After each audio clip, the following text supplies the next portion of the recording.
खुलुमबाय बयनिसिमबो आंनि गोरबोनिफ्राय गोजोन हामलायनाय जासिबाय। दिनै आंनो सोरजिनाय दोंसे खन्थाइ फरायनो लादों। खन्थाइनि मुङा संसारनि लामायाव आं। गुदु हाग्रा लेवा बेन्दोंजों बुंफबनाय आरो गोबां जेंसि जेंला नैबे दोंसे लामा।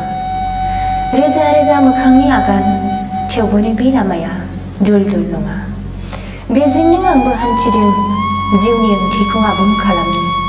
बेनिफ्राय बैसिम जांख्रिनाय लामा। आं बेवहायनो बुथुमनो नाजादों मोनथाव मुवा बेसाद।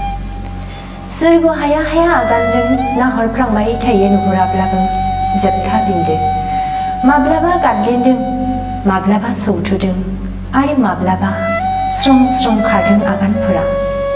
बेवहायनो सम सम गोरबो सिंखावनाय मेथाइफोर खोनादों।